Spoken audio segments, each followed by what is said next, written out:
আসন্ন কোপা আমেরিকার জন্য আর্জেন্টিনার ২৬ জনের স্কোয়াড ঘোষণা করেছেন head coach Lionel Scaloni. Tournament হিসাবে অভিষিক্ত হতে যাচ্ছেন নতুন দুটো মুখ, গার্নাচো এবং কার্বনি। বাকিদের মধ্যে মোটামুটি সবাই বিশ্বকাপ কিংবা কোপা আমেরিকার পরিচিত মুখ।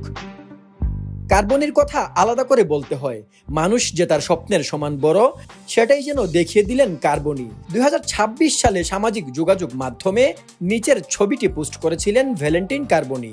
ক্যাপশন ছিল, বিশ্বের সেরা ফুটবলারের সঙ্গে আমার আইডল, আমার একটা স্বপ্ন পূরণ হয়েছে। ২০২৪ সালে ১৯ বছর বয়সে আর্জেন্টিনা জাতীয় দলের জার্সিতে মূল একাদশে অভিষেক হয় তার, এবং হ্যাঁ, সে খেলছে তার আইডল মেসির সঙ্গে। ম্যাচ শেষে মেসির মুখ থেকে প্রশংসাও পেয়েছে সে। মেসি বলেন, আমার মনে হচ্ছে তার দারুণ একটা ভবিষ্যৎ রয়েছে, আমাদেরকে এর সুবিধা নিতে হবে। আমি ইতিমধ্যে তাকে অনূর্ধ্ব-২০ দলে দেখেছি, তবে সে অনেক উন্নতি করেছে। আর গার্নাচোর কথা কি বলবো, অনেকেই বলেছিলেন রোনালদোর ভক্ত হওয়ার কারণে তার নাকি কোপার স্কোয়াডে জায়গা হবে না, কিন্তু স্কালোনি দেখিয়ে দিলেন তিনি মানুষের কথা শুনে নয়, বরং ট্যালেন্ট দেখে দল নির্বাচন করেন, আর সেজন্যই তিনি সফলতা পান। সেন্টার ব্যাকে কুটি, ওতামেন্দি আছে, এদের উপর ভরসা রাখা যায়। লিসান্দ্রো মার্টিনেজকে আরো ইমপ্রুভ করতে হবে, কিন্তু লেফট ব্যাকে দুই স্লো প্লেয়ার আগুনা, টেগলাফিকো, এদের নিয়ে কেমন যেন কনফিডেন্স পান না আর্জেন্টাইন ভক্তরাই। গঞ্জালেস পার্মানেন্ট লেফট ব্যাক ওনা, কিন্তু তার স্পিড অনেক ভালো।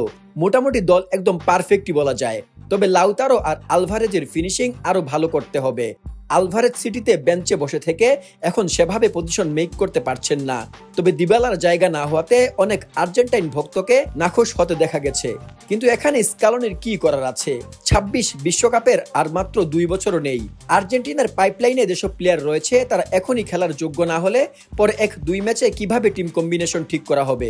এই কোপাতেই বলতে গেলে ২৬ বিশ্বকাপের ভিত গড়বে আর্জেন্টিনা। যেহেতু আর্জেন্টিনার দীর্ঘদিনের ট্রফিহীন থাকার দুঃখটা স্কালোনির কারণেই গুছেছে, তাই এবারও ভরসা স্কালোনির উপরেই রাখতে হবে। সকলের মনের মতো স্কোয়াড নিলেই যে ট্রফি জেতার শতভাগ গ্যারান্টি দেওয়া যায়, ব্যাপারটা কিন্তু এমন নয়। আর্জেন্টিনার মিডফিল্ড রয়েছে সবচেয়ে শক্তিশালী ও সমৃদ্ধ অবস্থানে। গোলবারে যতক্ষণ এমিলিয়ানো মার্টিনেজ আছেন, আপনি নিশ্চিন্তে থাকবেনই।